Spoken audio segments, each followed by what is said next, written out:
नमस्कार, बहुत स्वागत है आप सभी का। आप देख रहे हैं इंडिया डेली 24/7। मैं हूं आपके साथ नैना यादव, लेकर हाजिर हूं हमारा खास शो पूछता है इंडिया।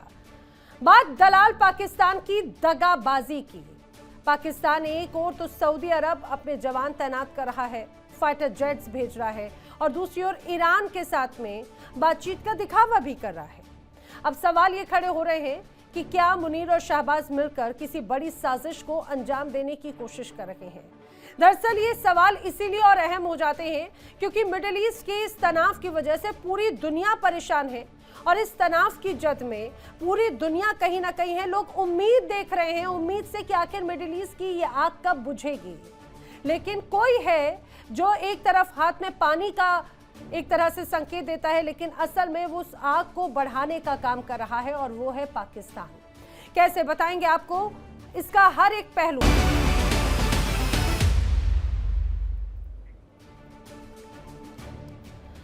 अब फटाफट खबरें आपने देख लिया, बात कर लेते हैं मिडिल ईस्ट के तनाव की। उम्मीद की जा रही थी कि मिडिल ईस्ट में जिस तरह से मध्यस्थता या बैठकें या प्रस्ताव जब पेश किए जा रहे हैं, तो उसके बाद में जल्द ही उम्मीद ये जागी कि शायद यहाँ का तनाव कम हो। लेकिन दरअसल असल में अमेरिका ने जिसे दलाल बनाया, दलाल पाकिस्तान, उसकी असल की करतूत सामने आ गई, उसकी असलियत सामने आ गई। खुद को मुस्लिम जगत का रहनुमा होने का दावा करने वाला पाकिस्तान मिडिल ईस्ट जंग में बीच में दोहरी चाल चलता हुआ नजर आया। पाकिस्तान एक तरफ सऊदी अरब का साथ होने का दावा कर रहा है, वहीं दूसरी तरफ ईरान और अमेरिका के बीच में मध्यस्थता का दिखावा भी कर रहा है। समझिए, मिडिल ईस्ट में तनाव के बीच पाकिस्तान दोहरी भूमिका निभा रहा है। पाकिस्तान एक और तो सऊदी अरब में अपने सैनिक भेज रहा है, फाइटर जेट्स उतार चुका है 80,000। रियाद से जो रक्षा समझौता हुआ उसके तहत पाकिस्तान ने सऊदी की जमीन पर अपने 16 फाइटर जेट्स उतार दिए, एक डिफेंस सिस्टम उतार दिया, 50 ड्रोन उतार दिए, 8,000 सैनिक भी उतार दिए, माफ कीजिएगा। अब बताया जा रहा है कि पाकिस्तान सऊदी अरब की जमीन पर आने वाले वक्त में 80,000 सैनिक उतारने की प्लानिंग कर रहा है। यानी ये साफ है कि पाकिस्तान सऊदी अरब पर ईरान के हमलों का जवाब देने में अहम भूमिका निभाने वाला है। और इस पूरे मामले में पाकिस्तान के विदेश मंत्री इशाक डार का कहना था कि पाकिस्तान सऊदी अरब की सुरक्षा के लिए तैयार है। लेकिन जानते हैं, बड़ा दिलचस्प हो जाता है, एक तरफ सुरक्षा देने की बात सऊदी अरब को, और सऊदी पर हमला कौन कर रहा है? ईरान। उधर दूसरी तरफ ईरान और अमेरिका के बीच में जो तनाव है, तो पाकिस्तान इन दोनों के बीच में मध्यस्थ की भी भूमिका निभा रहा है। ईरान ने पाकिस्तान के जरिए अमेरिका को एक 14 पॉइंट्स वाला प्रस्ताव भेजा। अब बताया जा रहा है कि पाकिस्तान के जो गृह मंत्री है मोहसिन नकवी, वो बीते दिनों ईरान में थे, जहां उन्होंने राष्ट्रपति पेज़ेश्कियान से बाकायदा मुलाकात की। और ईरान की जो मीडिया है वो ये कहती है कि प्रस्ताव में ईरान ने बाकायदा अमेरिका को भरोसे के काबिल माना ही नहीं। समझिए, ईरान का कहना है कि अमेरिका पर बिल्कुल भरोसा नहीं है। साथ ही ईरान ने परमाणु हथियार बनाने से सीधे इनकार जरूर कर दिया। अब पाकिस्तान कहने को तो अमेरिका और ईरान के बीच में मध्यस्थता कर रहा है, लेकिन असल में हो क्या रहा है, वो ना तो अमेरिका को नाराज कर सकता है, ना ही नाराज ईरान को कर सकता है। ईरान की मिसाइलें और ड्रोन का सामना करने की स्थिति में तो वैसे भी नहीं है। और कुछ दिन पहले हमने देखा था कि पाकिस्तान ने ईरान की जो एयरक्राफ्ट हैं उन्हें अपने सैन्य बेसिस पर जगह दी थी, और बाकायदा सैटेलाइट तस्वीरें सामने आई थी जिससे इसका खुलासा हुआ था कि पाकिस्तान का जो नूर खान एयरबेस है वहां पर ईरान का C-130 सैन्य विमान बाकायदा देखा गया। और सबसे खास बात यह कि ये जो तस्वीरें हैं, ये जो जारी की गई थी, वो विदेश से ही, खासतौर से चाइना से सामने आई थी। चाइना की सैटेलाइट इमेजेस में इस बात का दावा किया गया, खुलासा किया गया, जिसके बाद में अब अमेरिका भी नाराज हो गया था। लेकिन अब रिपोर्ट्स ये कहती हैं कि अमेरिकी राष्ट्रपति के युद्ध विराम के ऐलान के बाद ही ईरान ने अपने कुछ सैन्य और निगरानी विमानों को पाकिस्तान भेज दिया, ताकि विमानों को अमेरिका और इजरायल के हमलों से सुरक्षित रखा जा सके। तैयारी की जा रही थी। हालांकि पाकिस्तान सरकार ने सफाई दी थी और ये कहा था कि जो विमान है सैन्य कार्रवाई से इनका कोई लेना देना नहीं है। अब पाकिस्तान चाहे जितनी ही सफाई क्यों ना दे ले, लेकिन उसकी जो धोखेबाजी है, उसके अगर इतिहास को देखा जाए तो ये बिल्कुल कहा जा सकता है कि एक बार फिर अमेरिका को धोखा देने की कोशिश कर रहा है। और इससे पहले भी पाकिस्तान, आपको याद होगा, ओसामा बिन लादेन को जब शरण दी, अफगानिस्तान युद्ध के दौरान जब तालिबान और हक्कानी नेटवर्क को समर्थन दिया, अमेरिका के दुश्मनों को परमाणु बम बनाने की तकनीक दी, अमेरिका की ओर से दी गई सैन्य मदद का गलत इस्तेमाल करने के मामले में अमेरिका को पहले ही धोखा दे चुका है। अब पाकिस्तान का एक बार फिर से डबल गेम जो सामने आया है, वो डबल गेम अब हैरान भी करता है और दुनिया के सामने उसे एक्सपोज भी करता है। सवाल जो खड़े होते हैं, क्या पाकिस्तान ईरान और अमेरिका के बीच में समझौता कराने में कामयाब हो रहा है या फिर ये सिर्फ दिखावा है और कुछ नहीं, अपना घर चलाने के लिए, दुकानदारी सेट करने के लिए? क्या घरेलू विवादों की वजह से पाकिस्तान सऊदी में सेना भेजने और ईरान के साथ में वार्ता करने को मजबूर हो गया? क्या पाकिस्तान के हालात उसके सही मध्यस्थ बनने की राह में रोड़ा बन रहे हैं? करेंगे चर्चा। खास मेहमानों का पैनल मेरे साथ में कनेक्ट हो रहा है, जल्दी से आपको मिलवा देती हूं। रक्षा विशेषज्ञ रिटायर्ड विंग कमांडर आलोक सहाय जी मेरे साथ में कनेक्टेड हैं। रक्षा विशेषज्ञ, भू राजनीतिक विशेषज्ञ के तौर पर रिटायर्ड कर्नल एस के मालिक जी मेरे साथ में कनेक्टेड हैं। विदेश मामलों के जानकार रोहित शर्मा जी मेरे साथ में कनेक्टेड हैं। पाकिस्तान से पत्रकार डॉक्टर सज्जाद बुखारी भी मेरे साथ में कनेक्टेड हैं। आप सभी खास मेहमानों का बहुत स्वागत है इस पूरी चर्चा में। लेकिन जिस तरह की अभी जो तमाम परिस्थितियां हैं, उन सारी चीज़ों को लेकर, अच्छा इसके मलिक साहब, ये डबल गेम नहीं तो और क्या है? उम्मीद की जा रही थी, एक ऐसा लग रहा था कि चलिए पाकिस्तान जिस पर भरोसा नहीं किया जा सकता, लेकिन हो सकता है अकल आई हो सकता है जो डेंटेड इमेज है उसको दुरुस्त करने का एक मौका मिला हो और मध्यस्थता पेश करके शायद शांति की बात की जाए। लेकिन ऐसा लग रहा है एक हाथ में पानी का दिखावा और दूसरे हाथ में वही ऑयल, वही पेट्रोल जिससे आग को भड़काया जा सके। ये और नहीं, डबल गेम नहीं तो और क्या है? नैना जी, सभी दर्शकों को और आप सभी को को-पैनलिस्ट को मेरा सादर नमस्कार। पाकिस्तान का ये लेटेस्ट जो मूव है, ये एक्सपेक्टेड था काफी पहले, थोड़ा देर से आया है। एक्सपेक्टेड इसलिए पहले था कि देखिए अमेरिका नाराज है, क्योंकि जो अमेरिका ने समझौता कराया था सऊदी और पाकिस्तान के बीच में, इसमें अमेरिका का बहुत बड़ा हाथ था और ये समझौते की आधार भी एक स्ट्रेटेजिक मूव था और दूरगामी परिणाम को लेकर बना था। और ये बना था कि जब जब अमेरिका जानता था कि ईरान के साथ कभी कभी कॉन्फ्लिक्ट आएगा, लेकिन पाकिस्तान ने ये उम्मीद नहीं की थी कि ईरान के साथ इतनी जल्दी हमको डाइकोटोमी ये महसूस करनी पड़ेगी और हम दुविधा में फंस जाएंगे। और यही सोचते हुए उन्होंने समझौता किया कि उन्होंने समझौता ये किया कि भारत से उनके अक्सर विवाद रहते हैं और कन्फ्रंटेशन भी रहते हैं और सिंदूर बहुत की बात नहीं है, साल भर हुआ है। और ये सोचते हुए कि उनको भारत के खिलाफ जब भी कोई एक्शन होगा तो उसका सऊदी अरब का सपोर्ट, खासकर उनके इंस्ट्रूमेंट्स का, खासकर उनकी वार मशीनरी का, खासकर उनकी फाइटर्स का, क्योंकि उनके पास बहुत पैसा है और अरब के जो शेख है अमेरिका से सारे लेटेस्ट वेपन लेते रहते हैं। तो ये सोचते हुए पाकिस्तान ने समझौता किया था। लेकिन पिछले फरवरी के बाद, 28 फरवरी के बाद से जो एक एक करके जो प्रोग्रेस हुआ है ऑपरेशन, उससे सऊदी अरब काफी खफा चल रहा था। और ये देखते हुए चूंकि ईरान ने किसी भी देश को बख्शा नहीं है ऊपर से लेके नीचे तक, तो यूए ने तो उनसे कहा कि ठीक है आप हमारे पैसे वापस कीजिए अगर आप हमको किसी तरह से मदद नहीं कर सकते। हालांकि यूएई का उनका कोई ऐसा पैक्ट नहीं है, लेकिन जो एक फॉर्मल पैक्ट है सऊदी अरब के साथ है। सऊदी अरब इस बात को लेकर शुरू से ही खिन्न था, लेकिन पाकिस्तान सब उनको शायद अब तक ये समझाने में थोड़ा सा कामयाब रहा कि नहीं, मैं बैठकर आप दोनों के बीच समझौता रहूंगा। ईरान एक शक्तिशाली देश है, वो आपकर मिसाइलें मारना बंद करेगा तो जाहिर सी बात है दोनों देशों को बेनिफिट होगा।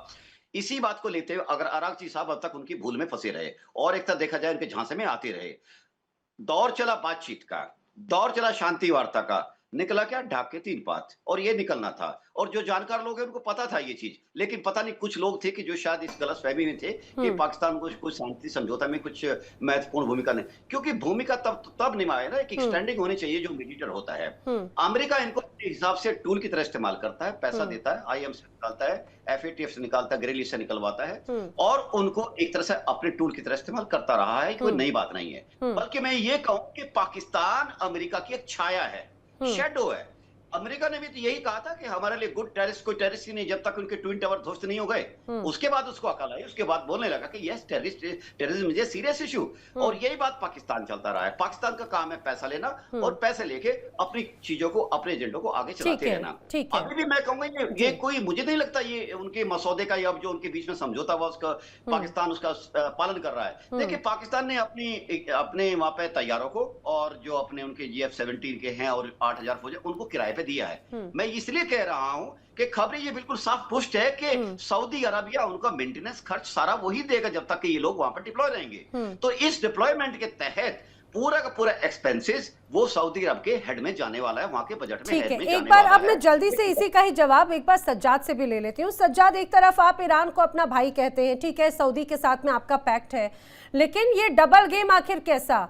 वही बड़ी उम्मीद जताई जा रही थी कि मध्यस्थता होगी, पाकिस्तान शायद शांति की बात कर रहा है, शायद मिडिल ईस्ट में जो पूरी दुनिया में एक बड़ा भूचाल आया हुआ है मिडिल ईस्ट के इस तनाव के बाद से, तो शायद उसमें एक पॉजिटिव अप्रोच होगी, लेकिन ये तो डबल गेम हो गया। लोग समझ नहीं पा रहे मध्यस्थता वो शांति के लिए है या फिर युद्ध को कंटिन्यू करने की, या वो सिर्फ मध्यस्थता दिखावा है?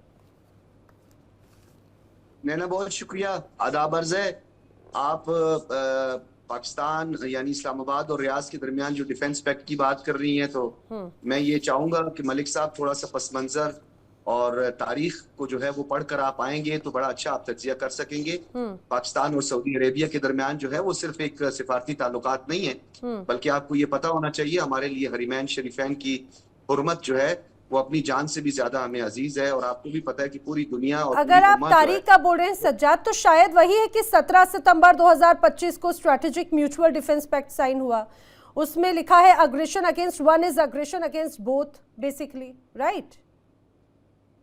जी, मैं यही कह रहा हूँ, आप मुझे पूरा सुन लेंगे, आपको समझ आ जाएगी बात की। वो क्यों किया, उसकी वजह क्या है, वो भी मैं आपको बताता हूँ। सबसे पहले आप साउथ ईस्ट एशिया का सबसे बड़ा मुल्क सऊदी अरेबिया, जो कि 8 गल्फ कंट्रीज के सरहदों के साथ जुड़ा हुआ है, आपको पता है, एक तरफ इराक है, ओमान है, कतर है, बहरीन वगैरह है, उसकी एक अपनी जो स्ट्रेटेजिक इंपॉर्टेंस है वो तो अपनी जगह पे है। लेकिन हरीमैन शरीफैन को लेकर पाकिस्तान और जो सऊदी अरेबिया है उसके माबैन पहले भी शराकत दारी जो है वो बड़ी मिसाली शराकत दारी है। इवन कि उनकी एयरफोर्स की बात करें, उनकी ट्रेनिंग या जॉइंट हमारी मिलिट्री कॉपरेशन जो है उसकी बात करें, या हमारी स्ट्रेटेजिक पार्टनरशिप की बात करें, वो अपनी जगह पर मौजूद है, आज भी मौजूद है। लेकिन आपको इस डिफेंस पैक्ट के बारे में सिर्फ इतना पता होना चाहिए कि ये इंस्टीट्यूशनाइजेशन है, ये इंस्टीट्यूशंस बिल्डिंग के लिए जो है ये काम किया गया है, उसमें आप भले जो मर्जी है शामिल कर दें।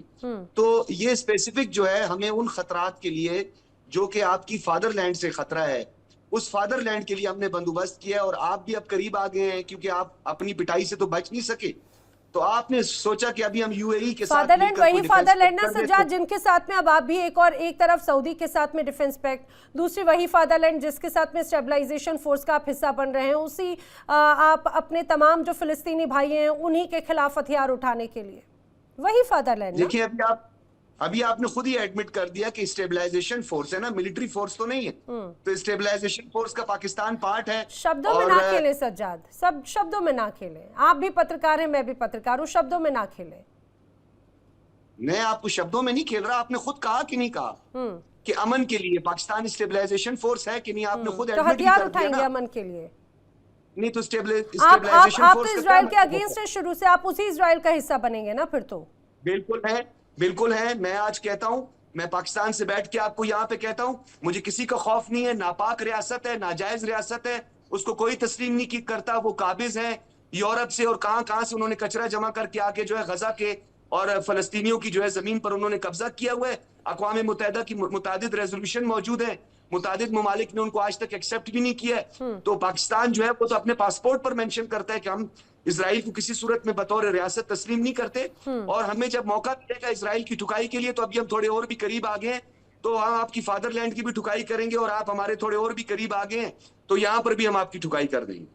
हो गया सज्जाद, फैक्ट की बात करते। अच्छा आलोक साहे जी, यही सारी बातें कर करके मुझे लग रहा है यही चूरन जो है जनता को दे दिया गया, और यही सारी बातें कर करके ईरान के साथ में भी बड़ी धोखा, बड़ी दगाबाजी भी हो गई। आप भी कुछ कह रहे थे, मीडिएटर बनकर धोखा नहीं तो और क्या। एक तरफ ये कहा गया भाई सीज फायर की बात हो रही है, दूसरी तरफ अमेरिका को भी बड़ा धोखा दे दिया। इजराइल को लेकर हिंदुस्तान पर तो जरूर गरिया जाते हैं, लेकिन अमेरिका के सामने ऐसा लगता है सांप सूंघ जाता है। नैना जी, देखिए ये लोग ऐसे हैं, ये बिल्कुल ट्रम्प की जैसे है ना बात करते हैं, वैसे ही इनकी भाषा लगती है। अभी देखिए कहते हैं कि इन्होंने ठोका हमें। अरे भाई, ठोका तो क्यों हो जाता है ना आलोक साहे जी, वो कॉपी पेस्ट वाली बात है। सऊदी अरब के पास क्यों गए हो पैक्ट करने के लिए?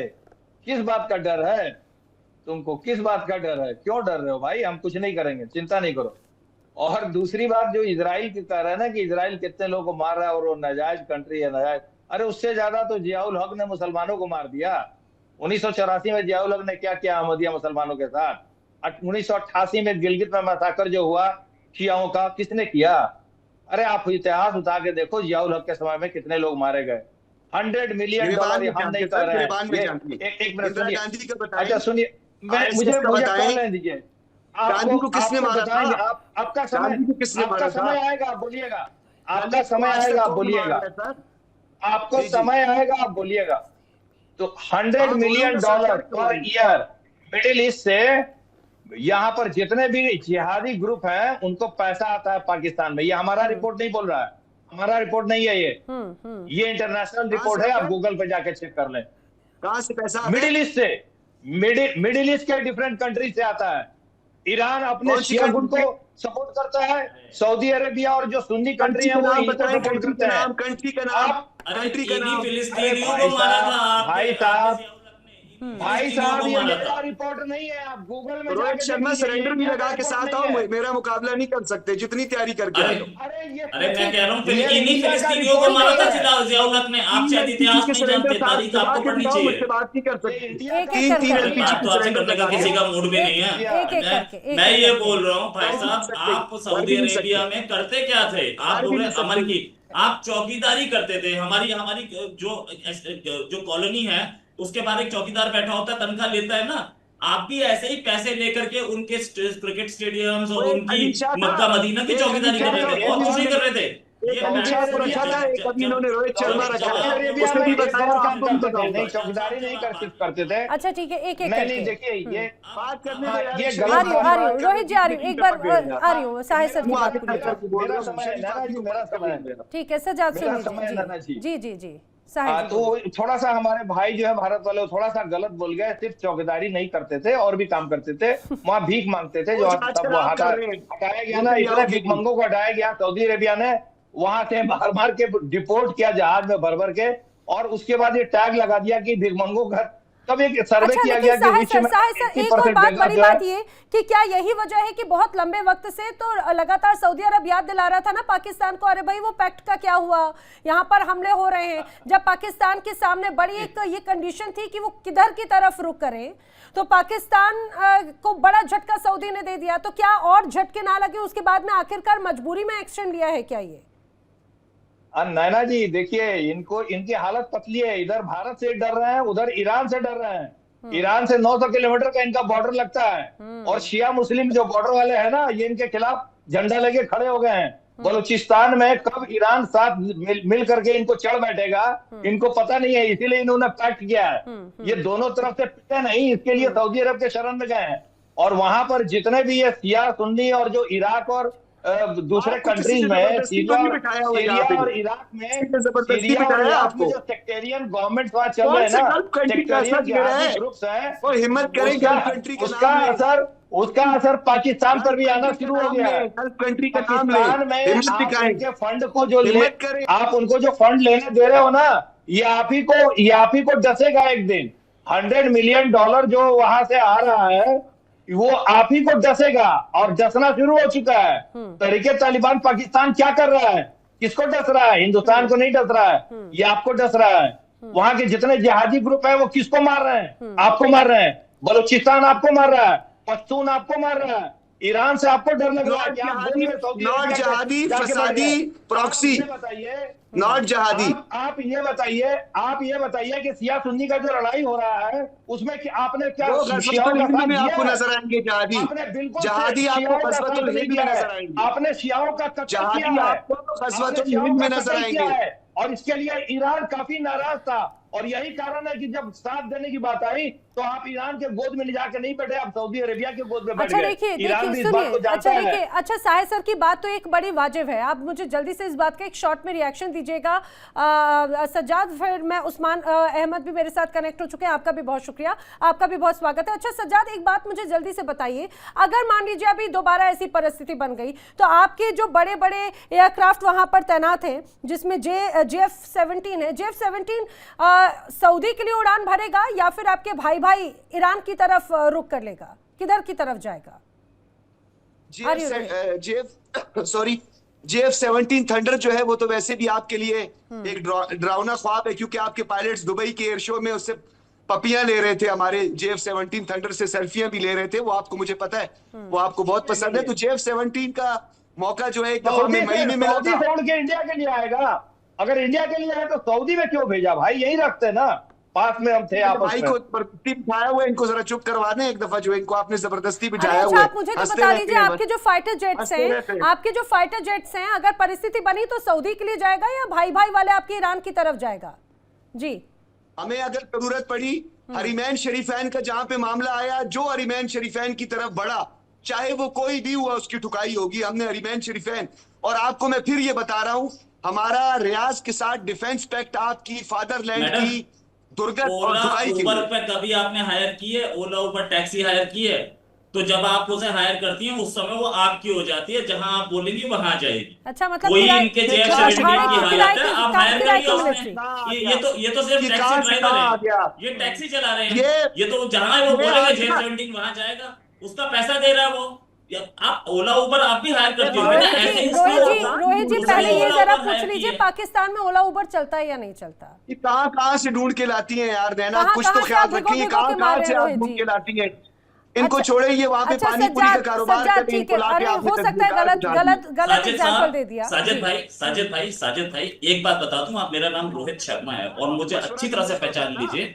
पाकिस्तान की आर्मी के एक मेजर का कोर्ट मार्शल हुआ था और उसमें मेरी ऑडियो रिकॉर्डिंग सुनाई गई, ठीक है ना? अपने DGISPR से मेरा नाम पूछिएगा, आप मुझे किसी और से, मेरा नाम ऐसा नहीं है, ठीक है? आपके DGISPR और आपके आर्मी चीफ भी जानते हैं मेरा नाम। मेरी ऑडियो मैं 5 दिन तक हर पाकिस्तानी चैनल पे हेडलाइन में था, ठीक है ना? और आज भी मिलेगी आपको।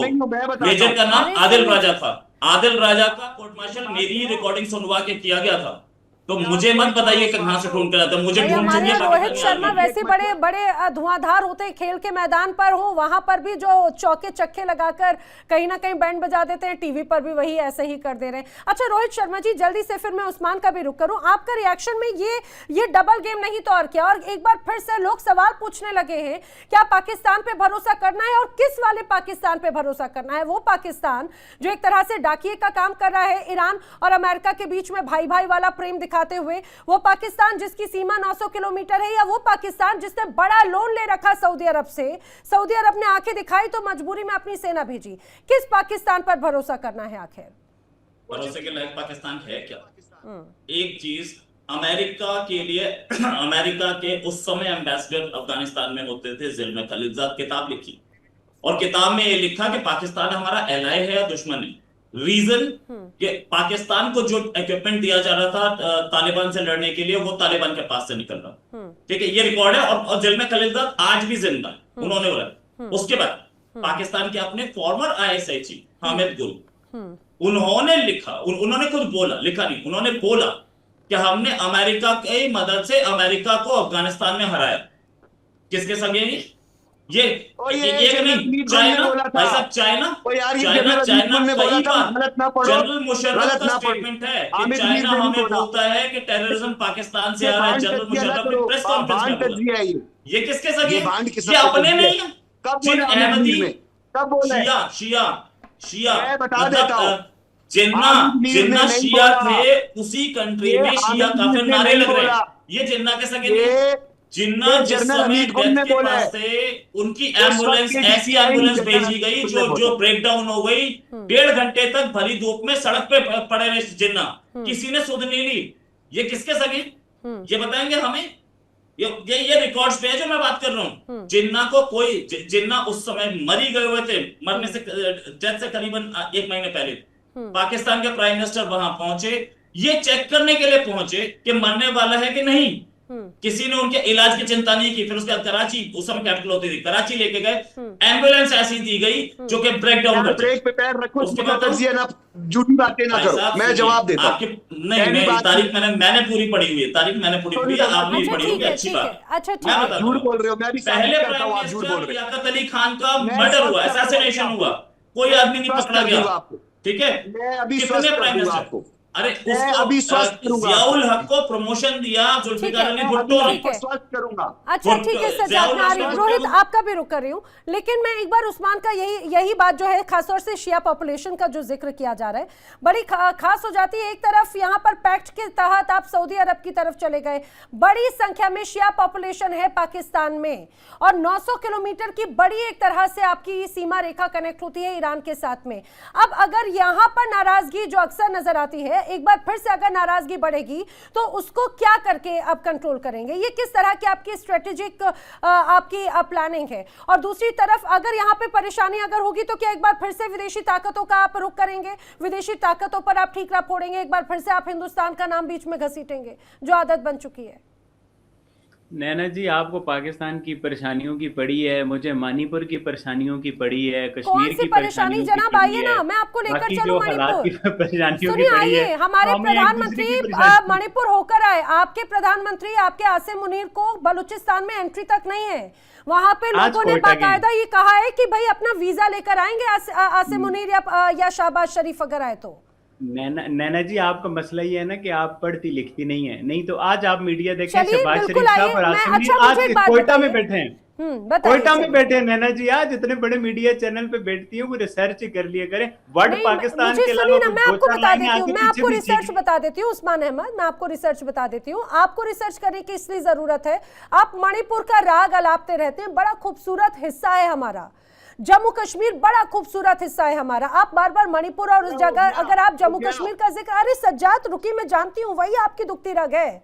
जम्मू कश्मीर जो भारत का हिस्सा है ना, इतना वहां पे आप देखिए, वहां पे अस्पताल, वहां पर बड़ी अच्छी सड़कें, टूरिज्म है। आपने टेररिज्म बढ़ाने की कोशिश की, भारत के प्रधानमंत्री क्या आप भी आइए, वीजा के माध्यम से आराम से घूमेंगे, लेकिन अगर मैं चाहूं वीजा लेकर भी तो आपके बलूचिस्तान या पीओके में नहीं जा सकती, आराम से शांतिपूर्वक नहीं घूम सकती। नहीं, आप आए, मैं लेके जाऊंगा, आप, मैं अपनी बहन नैना यादव को घुमाऊंगा। अगर आपने आर्मी की बात कर दी ना उस्मान, तो आपको भी वहां पर परमिशन नहीं मिलेगी। आप वहां रिपोर्टिंग करना, आपका कैमरामैन में बनूंगा, आप रिपोर्टिंग करना बलूचिस्तान में केपीके में। कैसी बात करते हैं आप इतनी मीठी मीठी बातें जो कर रहे हैं ना उस्मान, पता है मीठी मीठी बातें जो कर रहे हैं, इन्हीं मीठी मीठी बातों के चक्कर में तो आप सब सवाल पूछने लगे कि भाई मीडिएटरशिप या दलाली जो है वो किस रूप की गई।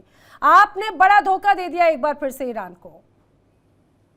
नहीं जी, ईरान वाले तो ऐसा नहीं कह रहे हैं हमने उन्हें धोखा दिया है, तो जब ईरान वाले कहेंगे उस दिन हम देख लेंगे।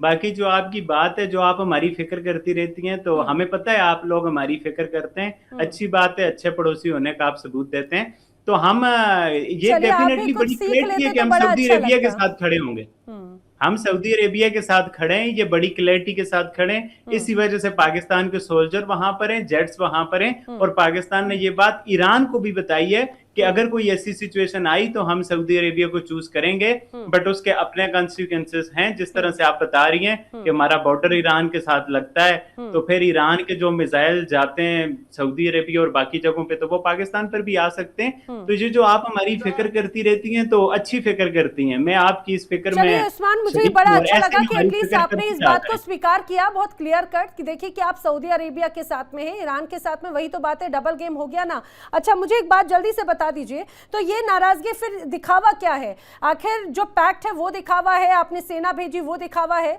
या फिर ईरान और अमेरिका के बीच में जो दलाली की जा रही है वो दिखावा है? नैना जी, कोई दिखावा नहीं है, मैं तो आपको क्लियर कट बोल रहा हूं कि हम सऊदी अरेबिया के साथ खड़े हैं, और हम जो कुछ कर रहे हैं वो ईरान के लिए भी भला ही सोच रहे हैं हम, कि भाई ईरान का भी भला हो जाए, जंग में ना शामिल हो। तो हम तो किसी के लिए कुछ ऐसी दलाली नहीं कर रहे। जब आपके वार रोके तो वो मोदी जी पापा वार रोक रहे हैं, हम रोक। आपने जो बात कही बलूचिस्तान की, इसी बीच अगर आप टीवी स्क्रीन देख रहे हो तो खबर ये भी आ गई है कि बलूचिस्तान में बड़ा हमला हो गया है। बड़ा हमला कैसा हुआ है कि यहाँ पर आर्मी की सेना पर भी हमले हो गए हैं, वहां पर बाकायदा रेस्क्यू किया जा रहा है। और आप बात कर रहे थे कि वहां पे बड़ी खूबसूरती नजर आ रही। मलिक सर, जरा इनको बताइएगा, ये बलूचिस्तान, मणिपुर या बाकी से, मैं उस्मान आप ही को पूरा मौका दे रही हूँ। मलिक सर, आप जो अभी उन्होंने क्लियर कहा कि वो सऊदी अरब के साथ में है, ईरान के साथ में, ये जो नाराजगी उसके कॉन्सिक्वेंसेस जो होंगे, क्या उसे झेलने की ताकत, हिम्मत और तैयारी है इनकी? नैना जी, ये पिछले 2.5 महीने से बोल रहे हैं कि ईरान हमारा हमसाया है, हमारा बिरादर है, हम उसके साथ खड़े हैं। सऊदी अरब को इन्होंने चुपचाप कुछ मिट्टी गोली खिला के चुपचाप रखा हुआ है। सऊदी अरब में शायद इनकी मिट्टी गोली में आ भी गया होगा, क्योंकि हो सकता है अमेरिका ने भी उसे कहा कि थोड़ा शांति से बैठिए, let us deal with it. चलिए, हम कहते हैं ये अच्छी बात है, आप जिसके साथ खड़े हैं, जिसके साथ आपने मुआहदा एग्रीमेंट किए हैं, उसको आपको ऑनर भी करना चाहिए। बट सवाल तो ये है कि 2.5 साल का हिसाब कौन देगा? कहने का मतलब हम नहीं मांग रहे आपसे, पूरा इंटरनेशनल मीडियम तो आपको एनालाइज करता है ना कि 2.5 साल में आपने जो किया, सॉरी आई एम सॉरी, 2.5 महीने के में आपका जो आचरण रहा है ईरान और उसके प्रति, अब आप पलटी खा रहे, कम तो सऊदी अरब के साथ खड़े हैं। अरे रैना जी, मुझे तो ऐसा लगता है ये 1 साल के बाद ना चेंगदू के फिर दोबारा से 20-25% गिरवाएंगे शेयर, मुझे लग रहा है ये, क्योंकि जेफ 17 है, ये लेके चले गए, इन्होंने उड़ाए तो ईरान उनको वही उधर ही गिराएगा, हॉर्मुज के पास ही। और ये लोग मानने वाले नहीं है, क्योंकि क्या है कि इनके उपनकुल मिली है चाबी, अमेरिका से ये चाबी मिली है कि enough is enough, now come to the forefront. Saudi ने कहा कि तुम अपने मुआहदे को, जो अपनी एग्रीमेंट एग्री करते हो, उसको ऑनर करते हो, या मैं $8 बिलियन मांग लूं आपसे, आपको लौटा ही नहीं पड़ेंगे, या वहां भी प्लॉटिंग करके या प्लॉट बेच के लौटाओगे आप। कहने का मेरा मतलब है कि देखिए, ऐसी स्थिति में फंस गए हो कि ना उगलते बनता है ना निगलते बनता है। आपका ये रवैया रहा है ना, दोनों हाथों से लड्डू खाएं, ये आपको ले डूबे। मैं नैना जी आपके प्रोग्राम पे, याद कीजिएगा, तकरीबन 1.5-2 महीने पहले कहता था, जब एक बार हम जिक्र कर रहे थे कि पाकिस्तान में यूएस की हिलेरी क्लिंटन ने आके क्या कहा था कि जो सांप आप पाल रहे हो वो आपको ही डसेंगे। खैर, ये बात थी आतंकवादियों के संदर्भ में, लेकिन उसका अगला सेंटेंस मुझे याद है, मैंने कहा था कि जो पाकिस्तान है ईरान की पीठ में छुरा भोंकेगा, और मैं उस दिन आज भी इस बात पे फर्म हूं, क्योंकि मेरा एनालिसिस कहता है ये जी। तो पाकिस्तान जो पैसे पे काम करता है, उसको पैसा जहां से मिलेगा वो उसके लिए काम करेगा। और आज भी, जैसे कि मैंने पहले पार्ट 1 में बोला है आपको, इस पूरे जेफ 17 स्क्वाड्रन, उनके मेंटेनेंस, उनकी मैन पावर, 8000 सिपाहियां, और इससे पहले भी उनके पास ऑलरेडी वहां पर डिप्लॉयड है पाकिस्तान फौज के अलावा, उन सब का खर्चा सऊदी अरब अपने बजट के हेड से भरेगा। तो जाहिर सी बात है, उन्होंने इनको फर्दर हायर कर लिया, it is the extension of the hiring. अच्छा, तो फिर तो लग रहा है मुझे तो फिर लग रहा है कि अभी जो रोहित शर्मा जी कह रहे थे ओला उबर वाला जो एग्जांपल है, वो तो वही बात हो गई कि जिसने हायर किया उसके हो चले। वही बात है कि ऐसा कोई सगा नहीं जिसको हमने ठगा नहीं। उस्मान, आप बात कह रहे थे कुछ। हाँ, आप नरेंद्र मोदी जी की अच्छी एग्जांपल दे रही हैं कि वो इसी तरह से करते अरे हैं। आपकी जनता बड़ी एक्साइटेड है नरेंद्र मोदी के लिए, वो चाहती हैं कि पाकिस्तान में भी उनके जैसी ये कहा जाए सरकार बन जाए, कोई तो ऐसी सरकार हो जो 5 साल पूरा करे। हमारे यहाँ तो 15 पूरा कर चुके हैं वो। हाँ, वोट चोरी हो तो फिर तो पूरी की जा सकती है, 3-3 टर्म्स भी हो सकती है, कोई ऐसा शक नहीं है। केजरीवाल को जेल में जिस तरह से डाला है, जिस तरह से वोट चोरी बंगाल में हुई है, ये तो बंगाल की ओपोजिशन कह रही है। बाकी मैं इंडिया के लोगों को बता रहा हूँ, ये इंडिया की ओपोजिशन पार्टी कह रही है वोट चोरी हुई है, ये कांग्रेस कह रही है वोट चोरी हुई है। आपको इलेक्शन कंडक्ट करने का मालूम है? आपकी तो डेमोक्रेसी है, वो तो इलेक्शन कंडक्ट हम देखेंगे, मालूम है। अच्छा मालिक सर, एक सेकंड, मालिक सर बस एक सेकंड। अच्छा उस्मान, आपसे तो ये बातें इसलिए शोभा नहीं देती क्योंकि आपने पीछे जो तस्वीर लगाई है ना इमरान खान की, वो वोट चोरी या फिर आप जो डेमोक्रेसी, इन सारी चीजों की बात कर रहे हैं, आप वो खुद ही उस बात को दर्शा रहे हैं। देखिए ये तस्वीर इमरान खान कि वो कहां है, वो जेल में है। और कल बाकायदा पूरा हमने इस पर चर्चा की, आपको भी पता है कि किस तरह से बाकायदा साइफर जो डॉक्यूमेंट सामने आए, बड़ी साजिश की बात हुई। तो वोट चोरी, डेमोक्रेसी या ये सारी चीजें तो मुझे लगता है कि फिलहाल शोभा नहीं देती। मैं इस बात को ज्यादा नहीं खींचूंगी, मैं जानती हूँ कवर अप करने के लिए बहुत ज्यादा चीजें नहीं होंगी, लेकिन डेमोक्रेसी, वोट चोरी, इन सारी चीजों की तो बात नहीं होती। यही तो बात है डबल गेम की। आखिर कौन सा डबल गेम है? मैं नैना जी, यही तो बात है। आप वोट चोरी की बात करेंगी, आपको मीडिया से उतार दिया जाएगा, क्योंकि वोट चोरी की सरकार में वोट चोरी की बात करने नहीं दी जाती। ये आपको भी पता है, आपकी नौकरी खतरे में पड़ जाएगी। मैं इंडियंस बोल रहे हैं, नैना जी इंडियंस बोल रहे हैं वोट चोरी हुई है, मैं नहीं बोल रहा। राहुल गांधी बोल रहे हैं, केजरीवाल बोल रहे हैं, पंजाब के सीएम बोल रहे हैं, बंगाल की एक सीएम बोल रही है, आपके लोग बोल रहे हैं वोट चोरी। उस्मान, मुझे बड़ी हैरानी होती है बीइंग अ पत्रकार, आपको भारत के जो नेता हैं उनकी बातें समझ में आ रही हैं और आपको पाकिस्तान में ही बैठे संसद असेंबली के अंदर आपके नेता कहते हैं कि भाई हम जो हैं, हमारे साथ में हमारा इस्तेमाल कर लिया जाता है, हम टॉयलेट पेपर के तौर पे बन गए हैं। आपके प्रांत के एक मुख्यमंत्री तक सीधे सीधे कहते रहे हैं कि उनके साथ में किस तरह से अत्याचार होता है। आप पाकिस्तान में बैठकर आपको अभी तक ये बात नजर नहीं आई बलूचिस्तान की जनता या जो खैबर पख्तूनख्वा की जनता है, आखिर वो क्या बात कहती रहती है, और आप बात करें यहाँ की। आप पाकिस्तान की फिक्र करती है ना, तो नहीं, इंडिया नहीं, मैं मिडिल ईस्ट की भी फिक्र कर रही हूँ, सुनिएगा इस्मान। अच्छा मैं सुनिए, आपको इंडिया का बताता हूँ कि वहाँ पे सुनिए, जो दूध अरे शेर की आप नहरें इंडिया बैठी हुई छोड़िए, थी, आप कभी 900 किलोमीटर की जो बॉर्डर है फिलहाल आप उसकी चिंता कीजिए, क्या उस जंग के लिए तैयार है ईरान की नाराजगी झेलने के लिए?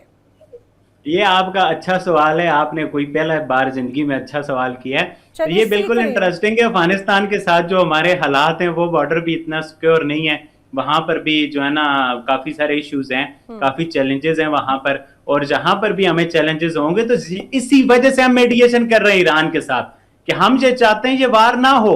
आप समझ रहे हैं हम दलाली कर रहे हैं? अरे भाई हम अपना देख रहे हैं, हम अपने मसले की वजह से कि हम अफोर्ड नहीं कर सकते कि हमारा ईरान बॉर्डर भी खराब हो जैसे अफगानिस्तान का बॉर्डर है, तो हम तो अपने इंटरेस्ट में चीजें कर रहे हैं। आपको ऐसा लग रहा है कि हम दूसरे के घर जाके जो ना मेहमान बने हुए हैं, अरे हम अपनी फिक्र कर रहे हैं, हमें अपनी पड़ी है, चलिए, हमारे मुझे अपने आपका ये हालात अंदाज ऐसे हैं, बड़ा हम अपना सोच रहे हैं। मुझे उस्मान साहब ये आपका अंदाज बड़ा अच्छा लगा कि आपने कम से कम बातों को स्वीकारा, आप इसी चीज के साथ में आप कम से कम सच भी बोल देते हैं।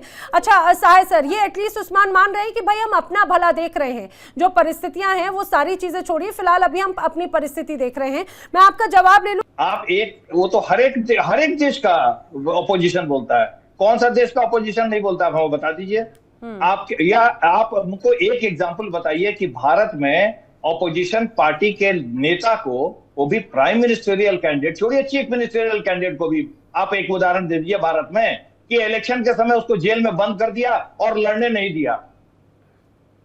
एक एग्जांपल बताइए आप हमको। आपके यहां तो प्राइम मिनिस्टर को अंदर बंद कर दिया, लड़ने नहीं दिया। अब दूसरी बात मैं आपको और डाटा देता हूं।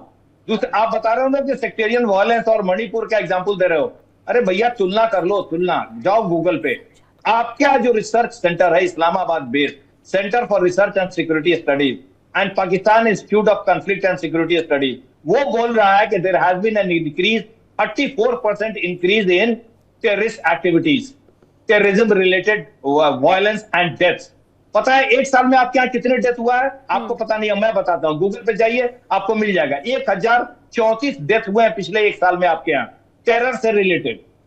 1366 लोग घायल हुए हैं। क्या बात करते हैं, क्या कंपैरिजन आप कर रहे हो भारत से? आप देखिए उस्मान भाई, मैं आपको कह रहा हूं पढ़े लिखे लोग जो है पाकिस्तान के ना, उनको ये बात समझना पड़ेगा कि आप अगर फंडिंग नहीं रोकोगे, ये जो सेक्टेरियन वायलेंस वाले जो लोग हैं, जिहादी जो एलिमेंट्स हैं, आपका जो पीएमएल है वो जिहादी जो लश्कर जानवी से अलायंस बना लिया उसने। आप क्या बात करते हो? आप जब इस तरह से जिहादी गुटों को आप रोकोगे नहीं, ये आपको डसेंगे और आपकी बर्बादी का कारण बनेंगे। आपको अभी भी दिखाई नहीं दे रहा है कि वहां पर सेक्टेरियन वायलेंस क्या कर रहा है पाकिस्तान में, किस तरह से उत्पात मचा रखा है इन लोगों ने, और इसी के कारण आज पाकिस्तान की ये हालत हुई है। 10% से ऊपर चला गया इन्फ्लेशन रेट, फूड क्राइसिस वगैरह में 26-27% चल रहा है। आप देखो आपके यहाँ आटा, दाल, चावल, पेट्रोल का रेट क्या है, बगल के देशों में देखो रेट क्या है। क्यों ऐसा हो रहा है पाकिस्तान में? सिर्फ यही नहीं, इवन पानी को लेकर भी अब जब अगर लोन लेने की परिस्थिति आन पड़े तो ये बड़ी गंभीर परिस्थिति हो जाती है। यही सवाल एक बार मैं सज्जाद से भी लेना चाह रही हूँ। सज्जाद, ठीक है ये आपके पैक्ट होंगे, ये आपके अपने कॉल होंगे, लेकिन सबसे इंपॉर्टेंट बात ये कि जो मिडिल ईस्ट क्राइसिस है, मिडिल ईस्ट इस पूरे क्योस की वजह से पूरी दुनिया में कहीं ना कहीं तनाव है, चाहे बात यहाँ पर तेल की खपत को लेकर हो, बाकी सारी चीजों के इंपोर्ट एक्सपोर्ट का एक बहुत बड़ा मसला है। अगर पाकिस्तान ने मीडिएशन की कोशिश की, ऐसा लग रहा है कि वो जो फेल मीडिएशन हो रहे हैं दरअसल वो कमजोर मीडिएशन की वजह से हो रहे हैं, या वो पूरी तन्मयता के साथ में नहीं हो रहे। वो वजह यह है क्योंकि आप डबल गेम खेलने की कोशिश कर रहे हैं। किसी एक तरफ अगर चलते तो शायद परिस्थिति कुछ और होती। नैना जी, मैं रिक्वेस्ट आपसे ये करूंगा कि आप मुझे थोड़ा सा सुन लीजिएगा। मुझे पता है आप बात में मुझे इंटरप्ट करती हैं, और मैं उस्मान भाई से भी गुजारिश करूंगा, मेरे बड़े प्यारे भाई हैं, क्योंकि पाकिस्तान के लोग जो है बड़े सीधे साधे होते हैं और जैसे वो खुद होते हैं समझते हैं सामने वाले भी ऐसे ही। तो ये पाकिस्तानी ब्रॉडकास्टिंग नहीं है, यहाँ पे आप ज्यादा जो है ये 1+1 विंडो में जो है इनको मौका ना दिया करेंगे, ट्रोल करेंगे आपको। तो ये फिर बड़ा मैं समझता हूँ इन लोगों को। देखिए जो कम से कम शालीनता से बात करें, इतनी खूबसूरती के साथ में आप उनको यहाँ पे आके भड़का दे रहे हैं। वेल, ये जो तस्वीरें ऊपर चल रही है बलूचिस्तान अटैक की तस्वीरें, ये भी बता दो। मैं कह रहा था सिर्फ उस्मान भाई को कि 1+1 विंडो में जब आप आते हैं तो आप जरा चुप ना रहा करें, वो फिर आप ट्रोल हो जाएंगे। वो मेरे भाई हैं, उस्मान भाई बड़ा क्रेडिबल बंदा है और बड़ी अच्छी बातें भी कर रहा था। आप ये सोचिए कम एक से और कम भी आपसे सेंसिबल रिक्वेस्ट बातें है। तो कर रहे हैं सज्जाद, चलिए बोलिए। सुने ना, वो आपको हजम नहीं होती है ना, कहते हैं जैसा मुंह वैसी थप्पड़। आपको वही भाषा समझ आती है जो मैं बोलता हूँ, और अगर आपको भी पता है सज्जाद वो बड़ी फिर अच्छी अगर भाषा ऐसी बात है तो फिर तो मैं जो बोलूंगी आप सहन ही नहीं कर पाएंगे, इतना कड़वा बोलूंगी। कोई अगर बात जैसे नहीं, मुंह वैसी कोई थप्पड़ बात वाली नहीं, आप बात है बोले, तो आप बोले आप महिला हैं, मैं अपनी हद में रह के बात करूंगा, मैं कोई बात कोशिश करूंगा, क्योंकि मेरा और आपका मुकाबला नहीं हो सकेगा ना, मैं बस इसलिए आपको कह रहा हूँ। एक छोटी सी रिक्वेस्ट आपसे करनी थी, क्योंकि आपने पहले एक लॉन्च किया था बंदा, वो कोई मेजर अलीशा नामी लड़की थी कि पता नहीं कोई मेजर था, वो भी भगोड़ा हो गया। और अभी थोड़ी देर पहले जो था अगर वो आपको भगोड़ा उनकी हो इतनी गया। याद आ रही सज्जाद, मैं बुला लूं, आप उनका जी, काउंटर बुलाएं। सहन नहीं कर पाते, आप उनको जी। फेस नहीं कर पाते। वो तभी भाग गए हैं ना, मैं तो फेस करता हूँ, वो फेस नहीं करे। और अभी जो है ये आपके रोहित शर्मा भी भाग गए, तो मैं आपको एक मशवरा अच्छा, देना बीच चाहता में हूँ भी कि आप उनको भी गायब हो रहे थे, अच्छा, आप भी सुन भाग लेना। रहे थे क्या? तो आप सेंसिबल सुनिए, बात आप कीजिए, ऑडियो अप करिए ना। तो लेना कि मुद्दे पे बात कर रहा हूँ, सिर्फ एक मशवरा भी साथ में देता जाऊं ना, वो बहुत जरूरी है। आप जो है रोहित शर्मा को बजाय यहाँ पे बुलाकर एनालिसिस या उसका तज्जिया सुने, उससे बेहतर ये है कि उसको आप बच्चों को डराने के लिए, जो बच्चे रात को जल्दी नहीं सोते या नॉटी बच्चे होते हैं, उनको डराने के लिए आप जो है रोहित शर्मा का इस्तेमाल करें, उससे एनालिसिस ना सुना करें। दूसरी बात ये कि आपने मीडिएशन की बात की है, उस्मान डॉक्टर भाई ने सज्जाद, मुझे बड़े समझ में नहीं वाज़ेह आता आपको, मुझे लग रहा है कि आप अगर एथिक्स की बात है तो आपको शायद एथिक्स और बेहतर तरीके से भी सीखने चाहिए। ऐसा होगा तो मैं आपको पर्सनल ट्यूशन में दिलवा दूंगी विदाउट एनी चार्ज। मैं जानती हूँ उसके लिए वरना एक नया लोन लेना पड़ जाएगा, वो आपको विदाउट एनी नहीं, कॉस्ट मुझे- आपको एक तरह से ट्यूशन दिलवा दी जाएगी, जिसमें सिर्फ बेसिक एटिकेट्स की बात होगी, सिर्फ बेसिक मैनर्स की बात होगी। चलिए कंटिन्यू अरे करें। नैना जी बात तो करने दिया करें। नैना जी, मेरी ट्यूशन आपको बहुत महंगी पड़ेगी, मेरा ताल्लुक मैं कोयटा से, जानती हूँ, पठान हूँ। इसीलिए मैं बोल रही हूँ ना आपको फ्री ऑफ कॉस्ट। बिल्कुल मैं जानती हूँ, नया लोन नहीं थोपना चाहती मैं आप पर। नहीं, वो फ्री ऑफ कास्ट भी आपको बहुत महंगी पड़ेगी। मैं पठान हूँ, कोयटा से मेरा ताल्लुक है, वो बड़ी महंगी पड़ेगी आपको। आप वहीं पे ठीक है वही जहाँ पे ना आप जहाँ बैठी से हुई हैं। उसामा बिन लादेन पकड़ा गया, वही ना। ना हमारे उसामा बिन लादेन कोई और पकड़ा गया है। चिंता न करें, हमारे यहाँ बहुत पठान है, हमारे यहाँ कमी नहीं है। यार, सज्जाद, हमारे यहाँ पठान की सुन कमी ले नहीं है। मलिक नहीं सज्जाद, मलिक देखो, साहब, मैं भी आराम से बोल रहा हौसला हूँ। करें, जिस तरह से हौसला मैंने करें। नहीं मलिक पिछले हफ्ते साहब, हमारी बात हुई ना, मलिक साहब, और मैंने कहा था आप एक अभी तो प्लांटेड बारिश है, हुई है, आप मलिक प्लांटेड, साहब। इससे ज्यादा कुछ नहीं होगा। आप प्रूव कर रहे हो अपने आप को। एक आदमी जो सही सलामत बोल रहा है, जो सच्चाई बोल रहा है, थोड़ी बहुत एक अकल की बात कर रहा है, उसको आप कह रहे हैं चुप हो जाए, बात माना करे। नहीं सुनो सज्जाद, मैंने आपसे आपको हाथ कभी कुछ नहीं कहा। आप बड़े सेंसिबल आदमी हैं, आप सच्चाई को आदमी है, मैं आपको कभी आप सेंसिबल आदमी है, मैं कभी आपके साथ अगर मेरे देश के आप खिलाफ बोलोगे sensible सेंटीमेंट आदमी में हैं, सब कुछ मैं आएगा आपको आगे। दूंगा। ना मैं पूरा अकेला मैं पूरा दिन बैठा रहूंगा, मैं छोड़ूंगा नहीं। नहीं, मैं छोड़ूंगा नहीं। टॉपिक पर आ जाते हैं, टॉपिक। अगर आप यहाँ पे जाकर ये फैला के जाएंगे रूमर्स को, मैं इस वक्त जवाब दिए मैं मानूंगा नहीं। मैं ऐसा आदमी नहीं हूँ कि यहाँ सुन के चुपचाप। आपको भी चैलेंज आज है। नहीं सज्जाद, अगर आप नहीं सज्जाद, आपका मेरा कुछ नहीं है। आप मेरे देश के खिलाफ बोलोगे तो मैं उसको सहन नहीं करूंगा, कतई बिल्कुल सहन नहीं करूंगा। और आप दूसरे पाकिस्तान को भी डिस्करेज कर रहे हो। जो अच्छे लोग हैं वहां पे, आप उनको बोलने नहीं देना चाहते, आप उनको बोलने भी नहीं देना चाहते। नहीं, उस्मान भाई, अरे उस्मान ने क्या गलत बात बोली? उस्मान ने क्या गलत बात बोली? उन्होंने एक चीज को बड़ी पोलाइटली, एक थोड़ा पार्शियली एक्सेप्ट किया कि हाँ जो है वो है। मैंने प्रोडक्शन के हवाले से उस्मान भाई को बताया कि आप लोगों के जो ट्रोल करने के जो मेथड्स हैं ना, टैक्टिक्स हैं, आप ट्रोल हो जाओगे, ऐसे मत करें। ये एक डिस्कशन प्लेटफॉर्म है। अच्छा, हम एक दूसरे की बात सुनते हैं। मुझे नहीं, मैं अपनी बारी पर मलिक साहब, वक्त ऐसे किल नहीं करते सज्जाद, वक्त ऐसे किल नहीं करते। देखिए इधर उधर की बातें नहीं, बड़े आरोप लग रहे हैं पाकिस्तान के ऊपर। मैं एक बार फिर से, मैं ड्रैग नहीं कर रही हूँ, मैं एक बार फिर से ट्रैक पर लेकर आती हूँ सज्जाद।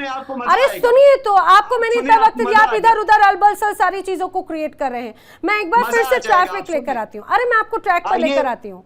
आप अच्छा मुझे बता दीजिए कि जो अभी आपके यहाँ ऑलरेडी इतने गृह कलेश चल रहे होते हैं, ईरान के साथ में पंगा लेने की बड़ी कोशिश आप लोगों की एक बार फिर से है। पता नहीं कौन सी आप लोगों को एक अलग खलबली मच जाती है। एक बार फिर से इस तरह की परिस्थिति है। पहले ही शिया और सुन्नी को लेकर इतने कियोस्क हैं, एक बार फिर से आप आग में घी डालने का काम कर रहे हैं। हम ईरान के साथ में पंगा लेंगे तो क्या उस परिस्थिति को, उसके तमाम जो आफ्टर इफेक्ट्स होंगे, उसके लिए तैयार हैं क्या? देखिए नैना जी, ईरान के साथ जो हमारे ताल्लुकात है ना, तो वो आप थोड़ा सा, हमारी कुछ इमोशनल अटैचमेंट भी है, एक हमारा माजी है, पस मंजर है ईरान के साथ। तो आप थोड़ा सा, मैं ये चाहूंगा कि आप इस तरफ ना ही आए तो बेहतर है, क्योंकि शिया हो या सुन्नी हो, फिर भी आप उन्हें धोखा दे रहे हैं। फिर भी धोखा दे रहे हैं सज्जाद। वैसे ही ना जैसे आपके जो बिरादर थे अफगानिस्तानी, आपके साथ में उनके भी तो ऐसे ही कनेक्शन थे ना, उनके साथ में भी यही दगाबाजी हो गई। ईरानियों का आपके साथ में इमोशनल कनेक्शन है, फिर भी धोखा दे रहे हैं जनाब। आप फिर इंटरप्ट कर देती हैं, बात ही मुझे मुकम्मल नहीं होने देती। आप यकीन जाने, ये मैं हाथ बांध दूंगा, आपकी सारी बातें सुनूंगा, ठीक है? एक दफा सुन तो लें, आज पूरी सुन लें। ईरान के साथ जो हमारे ताल्लुकात है ना, वो जाकर आप ईरानी पार्लियामेंट की यूनानिमस डिसीजन में जाकर देख लें, जहां पे तशक्कुर पाकिस्तान का जो है करारदादें मंजूर हुई है। आप जाएं, ईरानी लोग जो सड़कों पे तशक्कुर पाकिस्तान के तराने जो है वो पाकिस्तान के गा रहे हैं। मुझे पता है पाकिस्तान के ईरान के साथ ताल्लुकात जो है वो आपको बहुत चुभ रहे हैं, आपके लिए बड़ी प्रॉब्लम हो रही है। कोई बात नहीं है, हम अलग-अलग ठुकाई करेंगे। ईरान अपनी तरफ से करेगा, हम अलग ठुकाई करेंगे, हम मिलकर आपकी बिल्कुल ठुकाई नहीं करेंगे, मैं आपको ये यकीन दिलाता हूं। और दूसरी बात ये है कि ये जो आपने ईरान के हवाले से, आप सुन तो लेना, देखें मैं नैना जी कोई ऐसा लफ्ज नहीं इस्तेमाल करूंगा जो डिक्शनरी में नहीं होगा। मैंने आपको मुतादिद बार कहा है, ठुकाई पार्लिमानी लफ्ज है। ठुकाई जो है वो बड़ा अच्छा लफ्ज है और ये तबीयत के लिए भी बहुत अच्छा है। ये आपको बहुत अच्छे से पता होगा क्योंकि हर बार आपकी ठुकाई पिटाई सब होती रही है ना, 1947 से लेकर अभी तक। कई बार आपको ज्यादा अनुभव है इस चीज का शायद सज्जाद। देखिए नैना जी, हम ये चाहते हैं, मैं मलिक साहब से भी गुजारिश करूंगा, मैं साहिब साहब से भी गुजारिश करूंगा, मैं आपसे भी गुजारिश करूंगा कि हम सबको मिलकर एक मर्तबा अपने देश के लोगों के मसाइल की तरफ तवज्जो देनी चाहिए। नो डाउट, मैं आज फिर दोहराता हूं, मैंने उस दिन ये बात जो है विवेक को भी कही है कि हम दोनों की तरफ मसाइल हैं, हम दोनों के बहुत सारे इश्यूज हैं, कोर इश्यूज हैं। तो हम ये जो बेंच चढ़ जाता है ना हमारा मीडिया, खास तौर पर ये जो गोदी मीडिया जो है वो सियासत की बेंच चढ़ जाता है, आपकी फौज भी सियासत की बेंच चढ़ जाती है और फिर शिकस्त से दो चार होकर जो है वो बंकर में छुप जाती है। तो बेहतर ये है कि अपने लोगों के लिए काम करें, आप अपने लोगों के रोजगार के लिए काम करें, शाइनिंग इंडिया के लिए काम करें। इस तरह का इंडिया ना बनाए जिसको हर जगह पे जाके एम्बैरेसमेंट होती है। तो मैं ये समझता हूं कम से कम उसी से ही सबक ले लेते हैं। आपकी बातें तो बड़ी गुडी गुडी हैं, मैं आ रही हूँ अच्छा यहाँ पर साहिब जी का रुख करते हुए, लेकिन सज्जाद आप खासतौर से बार बार ये बात कर रही है ना कि इन मसलों के लिए, इन मसलों के लिए, यही मसले ही तो हैं और आप सिर्फ अपना सोच रहे हैं। आपने सिर्फ अपना सोच सोचकर पाकिस्तानियों का सौदा कर दिया, आपने सिर्फ अपना सोच सोचकर ईरान के साथ में धोखा कर दिया, आपने सिर्फ अपना सोच सोचकर पूरी दुनिया को मुसीबत में डाल दिया। आपके पास में बड़ा अच्छा मौका था मीडिएटरशिप का, आप बड़े अच्छे से मध्यस्थता कर सकते थे, लेकिन ना आप इधर के हैं ना उधर पे। आप जब एक साथ दो नाव पर चलने की कोशिश कर रहे हैं ना, तो ना इसको बैलेंस कर पा रहे हैं ना उसको बैलेंस कर पा रहे हैं। एक मौका मिला था स्थिति को, अपनी इमेज को आप ठीक कर लेते, लेकिन वो भी आपने मौका गवा दिया। आप सिर्फ अपना सोच रहे हैं, लेकिन हम पूरी दुनिया का सोच रहे हैं। मिडिल ईस्ट के इस पूरे सियापे के बाद में पूरी दुनिया में क्या इंपैक्ट है उसका असर साफ तौर से नजर आता है। साहिब जी मैं बात करना चाहूंगा। सजाद साहब जरा सुन ले, आप जब बोल रहे थे तो मैं बिल्कुल नहीं बोला, तो कृपया मैं जब बोल रहा हूँ उसको सुने, पेशेंस रखे एक शरीफ आदमी जैसे। मैं सुनूंगा पूरा।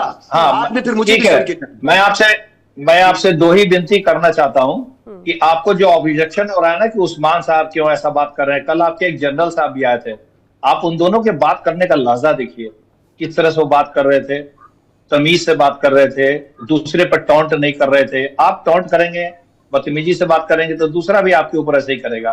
नंबर एक बात। नंबर दो, आपने जैसा कल भी बोला था, पता है आपने क्या बोला था? आपने बोला था कि हम बीफ का भी बिरयानी खाते हैं बहुत जायके के साथ। आपने कमेंट किया था, तंज किया था हमारे ऊपर। हम का चाहते तो हम पोर्क की बिरयानी का तंज कर सकते थे, लेकिन हमारे, अब मेरी बात सुनिए, मेरी बात सुनिए सजाद साहब, सजाद साहब मेरी बात सुनिए। तो वो हमारे खून में उस तरह की बदतमीजियां नहीं होती हैं, हम को पैनलिस्ट के साथ इस भाषा में बात नहीं करते हैं। और आपको इस बात को समझना चाहिए, आपको आप सुनिए ना, सुनने का कम से कम पेशेंस रखिए। तालीम आपने लिया है ना, तो सुनने का पेशेंस रखिए, उसके बाद बोलिएगा। और आपके जो उस्मान साहब जो आज जिस लहजे से बात कर रहे हैं अपने टर्म का, वो बहुत ही धैर्यपूर्वक, बहुत ही शालीनता के साथ इंतजार करते हैं, उनको मौका दिया जाता है, वो बोलते हैं। जो भी बोला उन्होंने शालीनता के साथ बोला है। ऐसे ही पैनलिस्ट आपस में बातचीत करते हैं। दूसरी बात कि जब भी आप कोई डाटा देना, मैं ठुकाई कर दूंगा, ये कर दूंगा, वो कर दूंगा, ये नहीं बोलिए। आप उसको डाटा के साथ कोलैबोरेट कीजिए। कोई भी आप स्टेटमेंट दे रहे हैं, फैक्ट दे रहे हैं, तो आप रेफरेंस दीजिए उसका। ये आपने जैसे फिर बीच में आप बोल रहे हैं, आप जैसे मैंने आपको रेफरेंस दिया इन्फ्लेशन का, मैं डाटा दिया, मैंने आपको किस सोर्स से वो डाटा लिया है मैंने वो बताया आपको। वो हमने अपने मन से नहीं बोल रहे हैं। हमने नहीं बोला कि पाकिस्तान की हम चौकाई करते फिर रहे हैं। हमने बोला क्या? नहीं किया। आप 10 बार बोल चुके हैं, अभी 10 बार आप बोल चुके हैं। तो बात करने का एक सलीका रखिए और उस्मान साहब से सीखिए, कम से कम जनरल साहब जो कल थे उनसे भी सीखिए। मैं साहिर साहब जवाब दे दूं आपको। साहिर साहब मेरी बात सुनिए, मैं आज आपके सामने ये चीज एडमिट कर रहा हूं। उस्मान साहब को पता है, पूरा पाकिस्तान जानता है, मुझे 20 इयर्स हो गए और मैं बड़े रिस्पॉन्सिबल मीडियम से और स्टेट रन मीडिया से बहुत ही एथिक्स के साथ हमेशा बात करता हूं। तो हमें एक और चीज भी सिखाई गई है ना, कि जिस तरह की टर्म्स का आप इस्तेमाल करेंगे, इंट्रो में आप लोग पतनी पजामे और माजरत के साथ दलाली, दल्ले और अजीब अजीब वर्ड्स का आप इस्तेमाल करते हैं, पतलून गीली। अच्छा सज्जाद, ना पजामा ना पतलून, मैंने किसी चीज का जिक्र नहीं किया। मैं आपको बता दूं प्लीज, नहीं मैंने इस तरह की किसी चीज का जिक्र नहीं किया। आप जाकर एक बार आप पूरी रिकॉर्डिंग देखिएगा, आप एक बार जाके पूरी रिकॉर्डिंग देखिएगा। और दलाल शब्द से आपको इतनी क्या आपत्ति है? दलाल कहां से गलत है? दलाल तो भाई एक हिंदी का शब्द है। मीडिएटरशिप या जो मध्यस्थता करता है उसको दलाल, आपने उसको तंज, आपने उसको नेगेटिव में ले रखा है। वही तो बात है। देखिए, जिसकी जैसी नियत होती ना, हमारी कहावत है, जैसी भावना रही है वैसी ही आपको उसकी स्थिति परिस्थिति नजर आती है। सजात नहीं प्लीज, यही जो दोहरा चरित्र है, दोहरा स्टैंडर्ड है, आप वहां पर जो भी बात करते हो, इंडिया में ये सारी चीजें नहीं मानी जाती हैं।